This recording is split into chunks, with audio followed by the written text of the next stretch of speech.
Bismillahirrahmanirrahim. Assalamualaikum warahmatullahi wabarakatuh.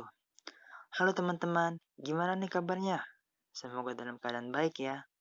Alhamdulillah, pada kesempatan kali ini, kami dari kelompok 12 akan mempresentasikan salah satu materi mata kuliah teori sastra, yakni pendekatan pragmatik, pembaca yang dominan, negosiasi, atau resisten. Sebelum masuk dalam materinya, saya akan memperkenalkan anggota kelompok kami terlebih dahulu. Yang pertama, ada Saudara Syafiq Amrullah dengan nomor induk mahasiswa 1119013000088. Dan kedua, ada saya sendiri, Ahmad Rifki Fauzan dengan nomor induk mahasiswa 111911300000100. Baik, nggak usah tunggu lama-lama lagi. Yuk simak penjelasannya. Selamat menonton. Sumber rujukan pada materi kali ini ada dua buku. Yang pertama, buku tentang sastra oleh Jan van Luxemburg dan kawan-kawan. Dan buku kedua, buku The Mirror and the Lamp oleh M.H. Abrams. Pada buku The Mirror and the Lamp oleh M.H. Abrams, pandangan pragmatis yang dipahami secara luas telah menjadi sikap estetika utama dunia barat. Orientasi pragmatis mengatur tujuan seniman dan karakter bekerja dengan alam, kebutuhan, dan sumber kesenangan penonton. Masih pada buku yang sama, perspektif sebagian besar kosakata dasar dan banyak topik khas dari kritik pragmatis berasal dari teori retorika klasik. Kecenderungan sentral dari kritikus pragmatis adalah untuk memahami puisi sebagai sesuatu yang dibuat untuk memberikan tanggapan yang diperlukan pada pembacanya. Untuk mempertimbangkan penulis dari sudut pandang kekuatan dan pelatihan yang harus dia miliki untuk mencapai tujuan ini. Untuk mendasarkan klasifikasi dan anatomi puisi sebagai besar pada efek khusus yang paling kompeten untuk dicapai sebagai jenis dan komponen, dan untuk menurunkan norma-norma seni puitis dan kanon penilaian kritis dari kebutuhan dan tuntutan yang sah dari penonton kepada siapa puisi itu ditujukan. Selanjutnya, pada buku tentang sastra oleh Jan van Luxemburg dan kawan-kawan. Walaupun perbedaannya relatif dan kadang-kadang bahkan dapat dipermasalahkan, suatu teks sastra menuntut aktivitas pembaca yang lebih besar ketimbang bacaan berkualitas kurang. Aktivitas pembaca didorong lebih kuat oleh bangun teks. Cerita terdiri atas 5 bab kecil, dan bab kedua nampaknya merupakan pusat cerita karena isinya dan panjangnya. Tetapi, bab-bab yang lain tidak menunjukkan kepada bab kedua secara langsung, dan pasti tidak secara eksplisit, tetapi pembaca yang sudah agak berpengalaman dengan cerita sastra akan menghubung-hubungkan dan khusus memperhatikan persamaan dan perbedaan antar bab. Menurut pendirian Mutakhir, makna teks tidak pasti.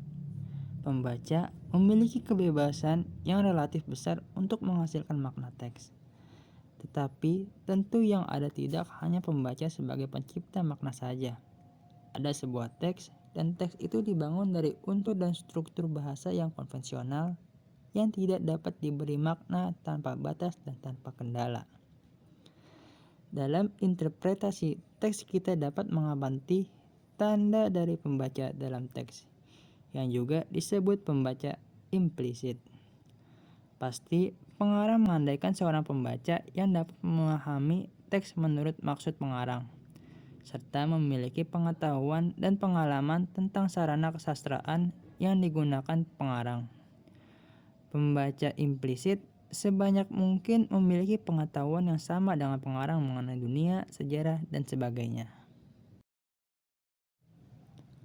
Dalam sosiologi sastra, orang menelaah pembaca dari berbagai segi yang lain.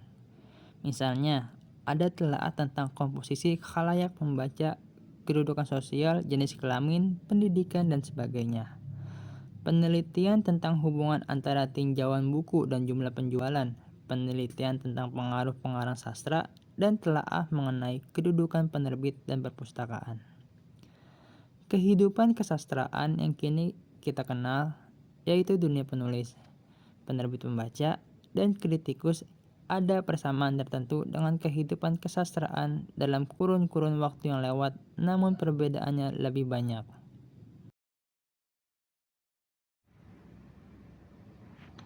Pembaca akan menginterpretasikan sebuah teks dengan cara berbeda-beda, terutama karena latar belakang pengetahuan sastra dan pengalaman kesastraan yang berbeda.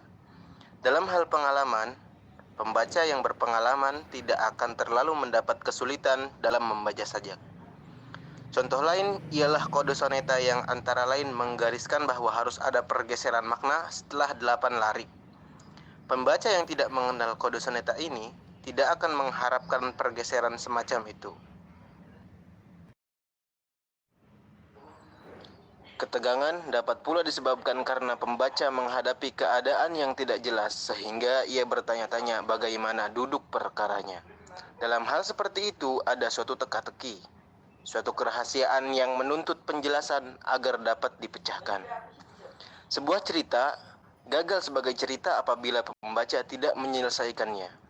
Mereka harus digiring ke arah akhir, karena dari situ mereka mendapat wawasan atas keseluruhan kisah, serta memberi makna kepadanya.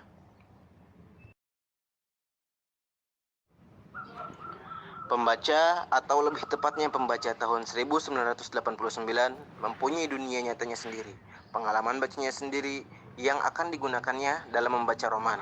Maka interpretasi pembaca modern akan berbeda dengan interpretasi orang sezaman dengan Tolstoy. Demikian juga seorang pembaca yang diarahkan oleh perhatian yang khusus, seperti sosiologi dan psikologi dapat sampai pada interpretasi yang khusus. Jadi, interpretasi sebuah teks realistik tidak dengan sendirinya jelas, walaupun masalah yang ditimbulkan oleh teks realistik takkan sebanyak masalah yang ditimbulkan oleh, misalnya, teks romantik atau modernistik. Membaca serta menginterpretasikannya pada prinsipnya tidak berbeda.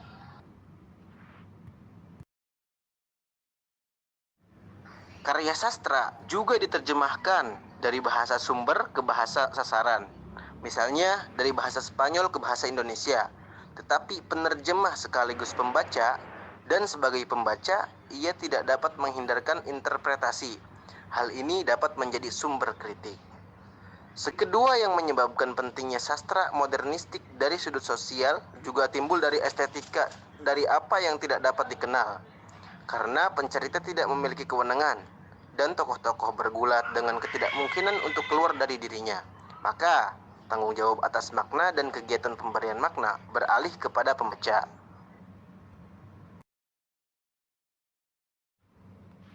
Itulah sebabnya banyak teks modern agak sulit. Banyak tenaga dituntut dari pembaca agar ia dapat membangun gambaran tentang apa yang sedang terjadi. Dan justru karena keharusan usaha itu, pembaca menjadi lebih aktif. Ia tidak dapat lagi membiarkan dirinya terbawa arus khayalan bahwa teks memberikan gambaran tembus pandang tentang kenyataan. Ia harus turun tangan sendiri untuk menyusun cerita dari potongan monolog intern yang lepas-lepas, vokalisasi yang beralih tanpa pemberitahuan, dan rincian yang sepele. Maka cerita yang terbentuk tidak dapat lebih daripada cerita tentang keraguan, yaitu keraguan tokoh dan keraguan pembaca serta interpretasi itu sendiri. Dengan mendorong aktivitas pembaca, teks modernistik mendorong kesadaran. Kita menyadari bahwa bahasa bukanlah medium yang tembus pandang serta pasif, bukan suatu sarana yang dapat kita gunakan bagaimana dan kapan saja, melainkan suatu samaran yang dipakai orang, samaran yang tidak dapat atau sulit ditembus. Oleh karena perubahan dalam sikap baca, kita menjadi lebih siap menanggapi khayalan tentang realitas, dan menjadi lebih hati-hati dalam membuat kesimpulan tentang kenyataan. Ini merupakan wawasan yang bermanfaat dari segi sosial. Aktivitas terpaksa ini sifatnya paradoks. Di satu pihak, kedudukan pembaca menjadi mandiri. Di lain pihak ini terjadi karena ia terpaksa. Menghadapi modernisme, membaca pasif tidak dimungkinkan. Pembaca pasif sama sekali tidak akan mengerti apa. Karena paksaan untuk aktif, teks mencekam pembaca agar lebih keras. Kebebasannya terbatas. Terima kasih. Cukup sekian presentasi dari kami kelompok 12. Semoga bermanfaat kawan-kawan.